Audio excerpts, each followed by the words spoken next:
அதிமுக, பாஜக கூட்டணிக்கு வர முடியாது அப்படின்னு சொல்லிட்டு தமிழக வெற்றி கழகத்தோட தலைவர் விஜய் சொன்னதுனால, அடுத்ததா திமுகவை வீழ்த்துவதற்கு பல்வேறு அஸ்திரங்களை பயன்படுத்த அமித்ஷா உத்தரவிட்டிருக்கதா ஒரு தகவல் வெளியா இருக்குது. இது தமிழ்நாட்டு அரசியல்ல ஒரு மிகப்பெரிய ஒரு பரபரப்பை ஏற்படுத்தியிருக்குது. அதாவது தமிழ்நாட்டுல சட்டமன்ற தேர்தலுக்கு இன்னும் ஒரு 5, 6 மாதங்கள் இருக்கக்கூடிய சூழ்நிலையில பல்வேறு அரசியல் கட்சிகளும் பல்வேறு சிறிய கட்சிகளை இழுப்பதற்கான வேலைகளை தொடர்ச்சியா செஞ்சிட்டு இருக்காங்க. இத கண் கூட பார்க்கக்கூடிய ஒரு விஷயம் தான். ஏன்னா தேமுதிகவுக்கு கூட தொடர்ச்சியா அதிமுகவும் பேச்சுவார்த்தை நடத்துறாங்க. ஒரு பக்கம் திமுகவும் பேச்சுவார்த்தை நடத்துறாங்க. இன்னொன்னு 2ஆக உடைந்து கிடக்கக்கூடிய பாட்டாளி மக்கள் கட்சியை எப்படியாவது ஒருங்கிணைத்து தங்கள் பக்கம் கொண்டு வந்துடணும் அப்படிங்கிற ஒரு முயற்சியில அதிமுக ரொம்ப தீவிரமா ஈடுபட்டிருக்காங்க. ஆனா என்னன்னா அதிமுகவுல இருக்கக்கூடிய பல முக்கிய தலைவர்களை கூட அன்புமணி தொடர்ச்சியா பேசிட்டு இருக்காரு அப்படிங்கிறத தெரிஞ்சுக்கிட்ட டாக்டர் ராமதாஸ் என்ன பண்றாருன்னா, அன்புமணிக்கு எதிரான ஒரு அணியில நம்ம இருக்கணும் அப்படிங்கறதுனால என்ன பண்றாரு, அவரு திமுக பக்கம் அங்க பேச்சுவார்த்தை நடத்திட்டு இருக்காரு.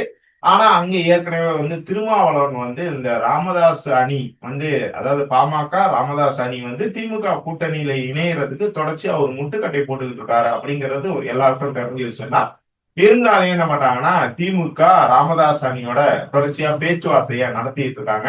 எப்படி இருந்தாலும் திருமாவளவனை சமாதானப்படுத்திடலாம் அப்படிங்கிற ஒரு முடிவோட, அப்படி ஒரு நம்பிக்கையோட என்ன பண்றாங்கன்னா, அவங்க ராமதாஸ் அணியோட பேச்சுவார்த்தை நடத்துறாங்க. அந்த பேச்சுவார்த்தைகள் இறுதிக்கட்டம் எட்டி ஒரு முடிவுக்கு வந்த பிறகு அவங்க திருமாவளவனை சமாதானப்படுத்துறதுக்கான வேலைகள்ல ஈடுபடுவாங்க அப்படின்னு தான் எதிர்பார்க்கப்படுது.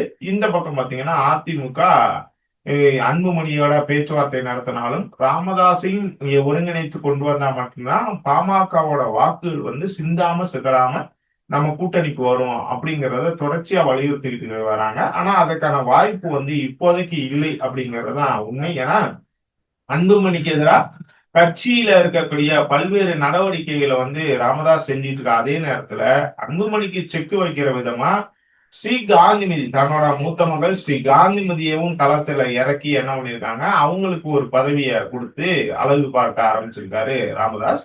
இதனால என்னன்னு பாத்தீங்கன்னா, அன்புமணிக்கும் அவரோட அக்காவுக்கும் இடையிலான இந்த மோதல் வெளிச்சத்துக்கு வந்திருக்குது அப்படின்னு தான் சொல்லணும். மோதல் வெளிச்சத்துக்கு வந்திருக்கு அப்படிங்கிறத விட 2 பேருக்கும் இடையிலான ஒரு மோதலை டாக்டர் ராமதாஸ் உருவாக்கி இருக்கிறார். ஏன் அப்படின்னா, அன்புமணியும் ஸ்ரீகாந்திமதியும் வெறும் அக்கா தம்பி அப்படிங்கிறத தாண்டி 2 பேரும் சம்பந்திகள் அப்படிங்கிறது ரொம்ப முக்கியமான விஷயம். ஏன்னா அன்புமணியோட மகளை தான் ஸ்ரீகாந்திமதியோட மகன் திருமணம் செஞ்சிருக்காரு.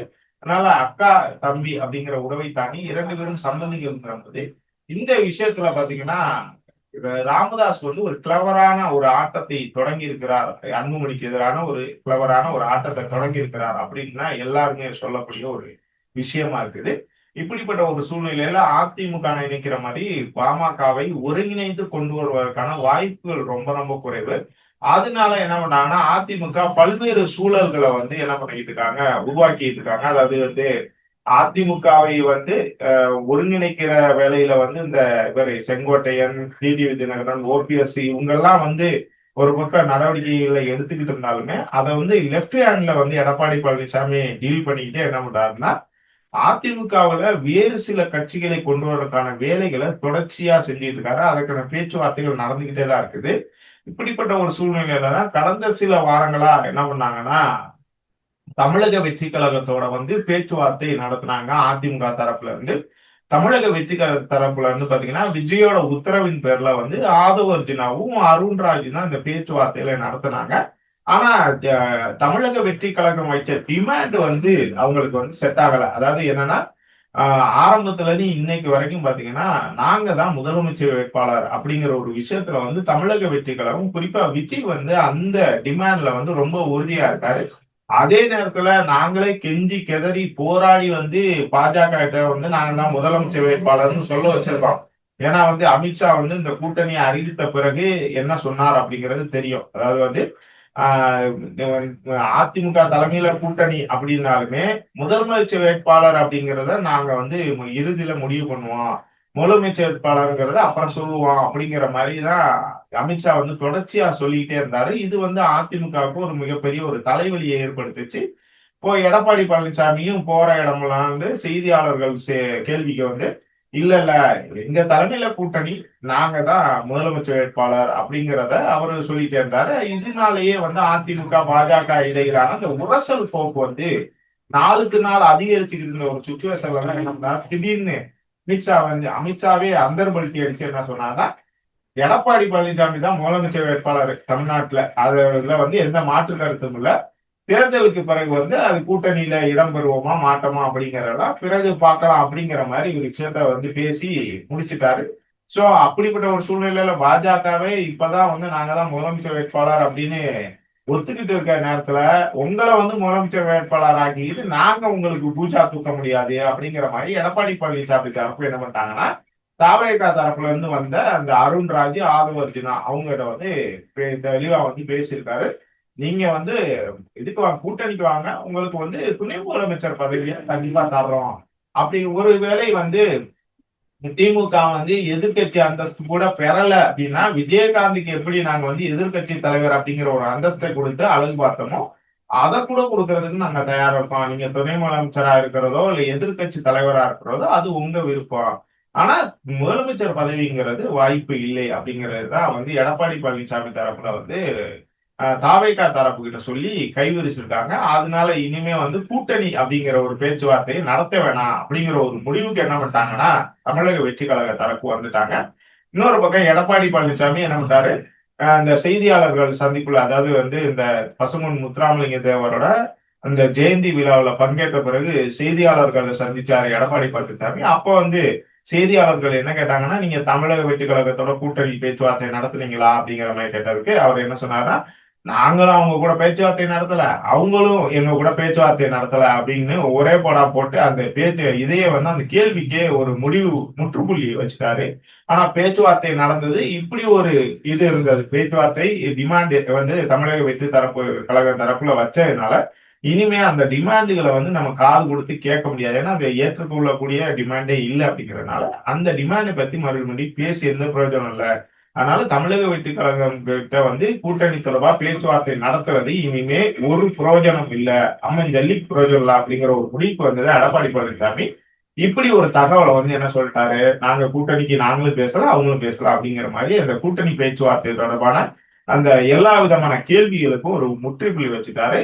இது தமிழக வெற்றி கழக தரப்புல பாத்தீங்கன்னா, இந்த மாதிரி வந்து எடப்பாடி பழனிசாமியிட இந்த அளவுக்கு டிமாண்ட் வச்சு அவங்க வேணான்னு ஒரு முடிவுக்கு வந்துட்டனால தமிழக வெற்றி கழகத்தை கண்டிப்பா வந்து அதிமுக பாஜக கூட்டணியில கொண்டு வரணும் அப்படிங்கறதுல அமித்ஷா வந்து ரொம்ப தீவிர முயற்சிகளை மேற்கொண்டார். அது பாத்தீங்கன்னா இந்த நியூஸ் 18 தமிழ்நாடு தொலைக்காட்சியில அமித்ஷா வந்து ஒரு பேட்டி கொடுத்திருந்தா, அந்த பேட்டியிலையுமே சொல்லியிருந்தாரு, நாங்க வந்து விஜய் அணுகணும், ஆனா வந்து இப்ப இது வந்து கூட்டணி அமையல அப்படிங்கிற மாதிரி ஒரு விஷயத்த சொல்லியிருந்தாரு. ஏன் அப்படின்னா, எடப்பாடி பழனிசாமி வந்து இந்த மாதிரி சோத்துல அடிச்சு பந்து மாதிரி எடப்பாடி பழனிசாமி கிட்ட பேசிட்டு அவங்க திரும்பி போன பிறகு அமித்ஷா தரப்புல இருந்து வந்து என்ன பண்ணிருக்காங்கன்னா, விஜய் கிட்ட பேசுறதுக்கு முயற்சி பண்ணிருக்காங்க. ஆனா விஜய் வந்து என்னன்னா ஆரம்பத்திலேயே வேணாம் அப்படிங்கிற ஒரு முடிவுக்கு வந்திருக்காரு. ஏன்னா நம்ம வந்து திமுகவை வந்து அரசியல் எதிரின்னு சொல்லியிருக்கோம், பாஜக வந்து கொள்கை எதிரின்னு சொல்லியிருக்கோம். அப்படிப்பட்ட ஒரு சூழ்நிலையில என்ன பண்றாங்க, இப்ப திமுக தரப்புல நம்மள சும்மாவே வந்து பாஜகவோட பி டீம்னு சொல்லிட்டு இருக்காங்க. நம்ம அமித்ஷா கிட்ட பேச்சுவார்த்தை நடத்தணும், இல்ல வந்து அமித்ஷா கூட சொன்னாரு அப்படிங்கிறதுக்காண்டி பாஜகவோட கூட்டணி வச்சுட்டா பாஜகவோட பி டீம் தான் அப்படிங்கறத கன்ஃபார்மே பண்ணிடுவாங்க. திமுக மட்டும் இல்ல, அவங்கள சொல்லக்கூடிய இதை நம்புற எல்லாருமே வந்து நம்ம வந்து பாஜகவோட பி டீம் அப்படிங்கிறத முத்திர குத்திடுவாங்க. அப்படிங்கறதுனால பாஜக கூடயும் அமித்ஷா கூடயும் பேச்சுவார்த்தை நடத்துறதுக்கு தயாரா இல்ல அப்படிங்கிற மாதிரி வந்து விஜய் தரப்பு வந்து சொல்லிட்டாங்க. அதனால எப்படியாவது தமிழக வெற்றி கழகத்தை வந்து கொண்டு வரணும் அப்படின்னு மேற்கொண்ட முயற்சிகள் அனைத்துமே வந்து புஸ்வானம் ஆயிடுச்சு அப்படிங்கிறது தான் சொல்லலாம். அதனால இப்ப என்னன்னா, விஜய் தமிழக வெற்றி கழகம் நம்ம கூட கூட்டணிக்கு வந்தாங்கன்னா கண்டிப்பா தேர்தல்ல வெற்றி பெறலாம், திமுக படுதோல்வியை அடையும் அப்படிங்கறதுல எந்த மாற்று கருத்தும் இல்ல. ஆனா தமிழக வெற்றி கழகம் தனிச்சு நிக்கிற போது இன்னைக்கு அதிமுக பாஜக கூட்டணி வந்து வெற்றி பெறுவதற்கான வாய்ப்புகள் வந்து ரொம்ப ரொம்ப குறைவு. அப்படி இருக்கிற போது நம்ம கண்டிப்பா திமுகவை தான் இனிமேல் டார்கெட் பண்ணணும் அப்படின்னு சொல்லிட்டு அமித்ஷா ஒரு முடிவு பண்ணி என்ன பண்ணிருக்காரு, அதன் தொடர்ச்சியா தான் என்ன பண்ணியிருக்காருன்னா, அந்த ஏற்கனவே அண்ணாமலை வந்து சில ஃபைல்களை வந்து கொடுத்திருந்தாரு. திமுகவோட அமைச்சர்கள் யாரெல்லாம் என்னென்ன மாதிரியான முறைகேடுகள்லாம் ஈடுபட்டுக்கிட்டு இருக்காங்க அப்படிங்கிற மாதிரி ஒரு ஃபைல்ஸை வந்து இதுகிட்ட கொடுத்திருந்தாரு, அமித்ஷா கிட்ட கொடுத்திருந்தாரு, மத்திய அரசு கிட்ட கொடுத்திருந்தாரு.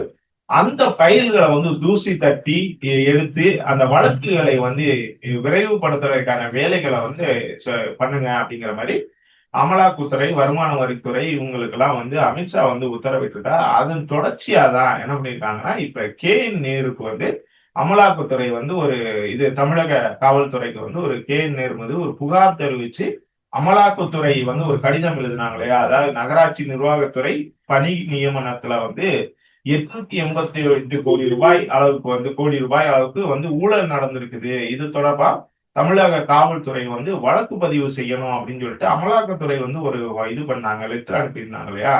இதோட மையப்புள்ளி என்னன்னு பாத்தீங்கன்னா அந்த அமித்ஷாவோட உத்தரவு தான். ஏன்னா ஏற்கனவே திமுகவை வந்து எப்படியாவது வந்து காலி பண்ணணும் அப்படிங்கிறதுல வந்து ரொம்ப மும்முரமா இருக்கக்கூடிய பாஜக என்ன பண்ணாங்கன்னா, முதல்ல வந்து செந்தில் பாலாஜி மேல கை வச்சாங்க. ஏன்னா கொங்கு மண்டலத்துல வந்து அதிமுக பாஜக கூட்டணியை வந்து கரைக்கக்கூடிய வேலைகள்ல தீவிரமா செஞ்சவர், இன்னைக்கும் செஞ்சுட்டு இருக்கிறவர் வந்து செந்தில் பாலாஜி.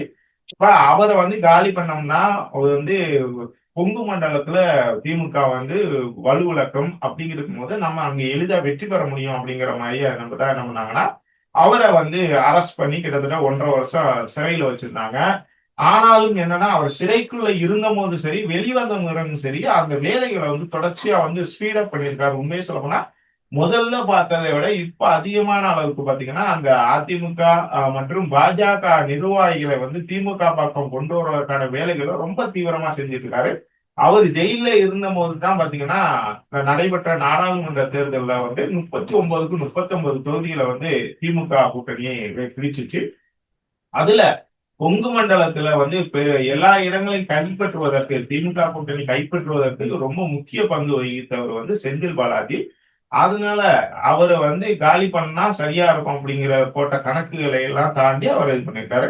இதே மாதிரி மற்றவர்களையும் வந்து என்ன பண்ணணும், வலுவிழக்க செய்யணும். குறிப்பா பாத்தீங்கன்னா வரக்கூடிய சட்டமன்ற தேர்தலுக்கு முன்னாடி திமுகவுக்கு இருக்கக்கூடிய பணபலம் இருக்கக்கூடிய முக்கியமான அமைச்சர்கள், முக்கிய நிர்வாகிகளை முடக்கணும். திமுகவுக்கு வர்ற ஃபண்டை வந்து எப்படியாவது தடுத்து நிறுத்தினால்தான் அவங்க வந்து தேர்தலில் வந்து பெரிய அளவுக்கு பணி செய்ய முடியாது. அப்படி இருக்கும்போது அவங்க வந்து தோல்வி அடைவதற்கான வாய்ப்புகள் அதிகமா இருக்குது. அப்படிங்கிற அடிப்படையில தான் என்ன பண்ணாங்கன்னா, செந்தில் பாலாஜி தொடர்ந்து வந்து பொன்முடி, அதுக்கப்புறம் வந்து ஐ பெரியசாமி, அது மட்டும் இல்லாம அமைச்சர் துரைமுருகன் உள்ளிட்ட ஒரு வீடுகள்ல எல்லாம் வந்து சோதனை, வருமான வரித்துறை சோதனை நடத்துனாங்க. ஐடி இவங்க இடி அமலாக்கத்துறை வந்து சோதனை நடத்துனாங்க. இப்ப பாத்தீங்கன்னா அடுத்ததா கே.என். நேருக்கு வந்து இப்ப கார்னர் பண்ணியிருக்காங்க. நம்ம இந்த தகவலை வந்து ஏற்கனவே சொல்லிட்டோம். இன்னும் ஒரு 5 முக்கியமான அமைச்சர்களை வந்து குறிவைத்துதான் அமலாக்கத்துறை முக்கியமா வந்து அமித்ஷா வந்து பணியில ஈடுபட்டிருக்காரு அப்படின்னு. அதோட தொடக்கம் தான் பாத்தீங்கன்னா கே.என். நேருக்கு எதிராக வந்து அமலாக்கத்துறை வந்து ஒரு கடிதம் எழுதி இந்த தமிழக காவல்துறை வந்து வழக்கு பதிவு செய்யணும் அப்படிங்கிற மாதிரி ஒரு கடிதம் எழுதினதோட பின்னணி பார்த்தீங்கன்னா இதுதான். வரக்கூடிய தேர்தலை வந்து இது பண்ணிதான். ஒருவேளை வந்து தமிழக காவல்துறை வந்து இதுல வந்து ஊழல் நடந்திருக்குது, அதாவது நகராட்சி நிர்வாகத்துறை பணி நியமனங்கள்ல வந்து ஊழல் நடந்திருக்கு அப்படின்னு சொல்லிட்டு இவங்க தமிழக காவல்துறை வழக்கு பதிவு செய்தா அந்த வழக்கின் அடிப்படையில அமலாக்கத்துறை உள்ள வந்து விசாரணை நடத்தி இது பண்ணும். ஒருவேளை வந்து அந்த தமிழக காவல்துறை வந்து வழக்கு பதிவு செய்யாம மெத்தனம் காட்டினாங்க அப்படின்னா இத வந்து கோர்ட் மூலமா போயிட்டு கோர்ட் மூலமாவும் அதை நடவடிக்கை எடுக்கணும் அப்படிங்கிற 2 விதமான பிளானை வந்து என்ன பண்ணிருக்காங்கன்னா இப்ப அமலாக்கத்துறை வந்து இது பண்ணிருக்காங்க, எக்ஸிக்யூட் பண்றதுக்கு தயாரா இருக்காங்க. எப்படியாவது வந்து கே.என். நேருவை முடக்குனா அந்த தமிழகத்தின் மத்திய பகுதியில் இருக்கக்கூடிய முக்கியமான தொகுதிகளை வந்து நம்ம வந்து அள்ளிடலாம், அதாவது அதிமுக பாஜக கூட்டணி அள்ளிடலாம் அப்படிங்கிற ஒரு கணக்கின் அடிப்படையில தான் இப்ப வந்து கே.என். நேரு வந்து இது பண்ணிருக்காங்க. ஏற்கனவே கடந்த 1 மாதத்துக்கு முன்னாடி இந்த ஆத்தூர் தொகுதி எம்எல்ஏவும் அமைச்சருமான ஐ பெரியசாமிக்கு சொந்தமான இடங்கள்லையும் பாத்தீங்கன்னா சோதனையை நடத்தினாங்க. இது எல்லாமே வரக்கூடிய சட்டமன்ற தேர்தலுக்கு எப்படியாவது திமுகவை வந்து திமுக கூட்டணி கட்சிகளையும் வலுவிழக்க வைக்கிறதுக்கான வேலைகளை தான் வந்து இதை காட்டுது அப்படின்னு சொல்லப்படுது. இது மட்டும் இல்லாம இன்னும் சில முக்கியமான நபர்களையும் முக்கியமான திமுக அமைச்சர்களையும் குறிவைத்து இந்த வேலைகளை தொடங்குறதுக்கு அமலாக்கத்துறை, வருமான வரித்துறை தயாரா இருக்கிறது. இது எல்லாமே அமித்ஷாவோட உத்தரவின் அடிப்படையில தான் இந்த வேலைகள் நடந்துகிட்டு இருக்கதா ஒரு தகவல் வந்து நம்மளுக்கு ரொம்ப முக்கியமான ஒரு நெருக்கமான நபர்கள், அதாவது அமித்ஷா அண்ட் அவங்களுக்கு நெருக்கமான நபர்கள்ட்ட இருந்து நம்மளுக்கு சொல்லக்கூடிய தகவல் தான் இது எல்லாமே. இன்னொரு பக்கம் வெறும் திமுகவை மட்டும் குறிவைக்காம திமுக கூட்டணியில இருக்கக்கூடிய மற்ற ஒரு முக்கியமான கட்சியான விடுதலை சிறுத்தைகள் கட்சியை வந்து முடக்கிறதுக்கு, அதாவது அவங்களோட ஃபண்டையும் இது வந்து பிளாக் பண்றதுக்கான வேலைகளும் தொடங்குங்க அப்படிங்கிற மாதிரி தான் அமித்ஷா சொல்லியிருக்கதா ஒரு தகவல். அதன் அடிப்படையில தான் என்ன பண்ணியிருக்காங்கன்னா, இப்ப சில வேலைகள் விடுதலை சிறுத்தைகளுக்கு எங்க இருந்தெல்லாம் வந்து ஃபண்டு வருது, அவங்க எப்படி எல்லாம் வந்து ஃபண்டை வந்து கலெக்ட் பண்றாங்க, யாராட்டெல்லாம் இது பண்றாங்க, அதுல நம்மளுக்கு நெருக்கமான ஒரு இது தொழில்துறையில இருக்கக்கூடியவங்களா இல்ல வந்து ஏதாவது பெரிய பிசினஸ் இண்டஸ்ட்ரீஸ் இருக்காங்களா, அவங்க இண்டஸ்ட்ரியலிஸ்ட் அவங்க ஆளுங்கள்ல நம்மளுக்கு யார் நெருக்கமானவங்க இருக்காங்க, அப்படி இருக்கிறவங்க யாராவது இருந்தாங்கன்னா அவங்க மூலமா விடுதலை சிறுத்தைகள் மேல வந்து புகார் தெரிவிக்க வச்சா அதன் அடிப்படையில விடுதலை சிறுத்தைகள் மேல வந்து நடவடிக்கை எடுக்கிறதுக்கும் அமித்ஷா வந்து ஒரு மறைமுகமான உத்தரவை போட்டிருக்கதா சொல்லப்படுது. அதனால இந்த மாதிரி ஏதாவது வந்து தடாலடியா ஒரு ரவுடிசம் பண்ணி பந்து வசூலிச்சாங்க இல்ல வந்து பணம் கேட்டாங்க அப்படிங்கிற மாதிரி விடுதலை சிறுத்தைகள் மீது வந்து ஒரு சில நாட்கள்ல ஏதாவது ஒரு இதுல வந்து பாத்தீங்கன்னா வழக்கு பதிவு செய்யப்படுறதுக்கான வாய்ப்புகள் ரொம்ப ரொம்ப அதிகமா இருக்குது. ஏன்னா அமித்ஷாவோட உத்தரவின்படிதான் திமுக மட்டும் இல்லாம திமுக கூட்டணியில இருக்கக்கூடிய பல்வேறு கட்சிகளையும் முடக்கினாதான் நம்ம வந்து வரக்கூடிய சட்டமன்ற தேர்தலில் வெற்றி பெற முடியும் அப்படிங்கிற ஒரு முடிவுக்கு வந்து அமித்ஷா இப்போ வந்திருக்காங்க. ஏன்னா இங்கிட்டு வந்து தமிழக வெற்றி கழகம் வந்து கூட்டணிக்கு வர முடியாது அப்படின்னு சொன்னனால இனிமே விஜய் நம்பி எந்த பிரயோஜனம் இல்லை. அதனால திமுகவை கரைக்கிறதுக்கு தான் நம்ம அடுத்த கட்ட பிளான் அப்படிங்கிறது தான் அமித்ஷாவோட இதா இருக்குது. அதனால வரக்கூடிய சட்டமன்ற தேர்தலுக்கு முன்னாடி தமிழ்நாட்டுல பல்வேறு கலவரங்கள் நடக்கிறதுக்கான வாய்ப்புகள் ரொம்ப ரொம்ப அதிகமா இருக்குது. அதனால நம்ம இந்த விவகாரத்துல பொறுத்திருந்து தான் பார்க்கணும். இன்னொரு பக்கம் பாத்தீங்கன்னா சிபிஐ வழக்குகளை விரைவுபடுத்தி விஜயும் காலி பண்றதுக்கான வேலைகளை வந்து அமித்ஷா செய்வார். அதுக்கு வந்து இந்த திமுக முதல்ல ஒரு அடி சமட்டி அடி அடிச்சுட்டு அடுத்ததா விஜய் பக்கம் போகலாம் அப்படிங்கிற மாதிரி ஒரு முடிவுல வந்து அமித்ஷா இப்போ இருக்கிறதாகவும் ஒரு தகவல் சொல்லப்படுது. அதனால நம்ம வரக்கூடிய சட்டமன்ற தேர்தலுக்கு முன்னாடி இந்த எல்லா விஷயங்களையும் நம்ம கண்கூட பார்க்கலாம். நம்ம பொறுத்திருந்து பார்க்கலாம். இந்த விஷயத்துல நீங்க என்ன நினைக்கிறீங்க அப்படிங்கிறத மறக்காம கமெண்ட்ல சொல்லுங்க.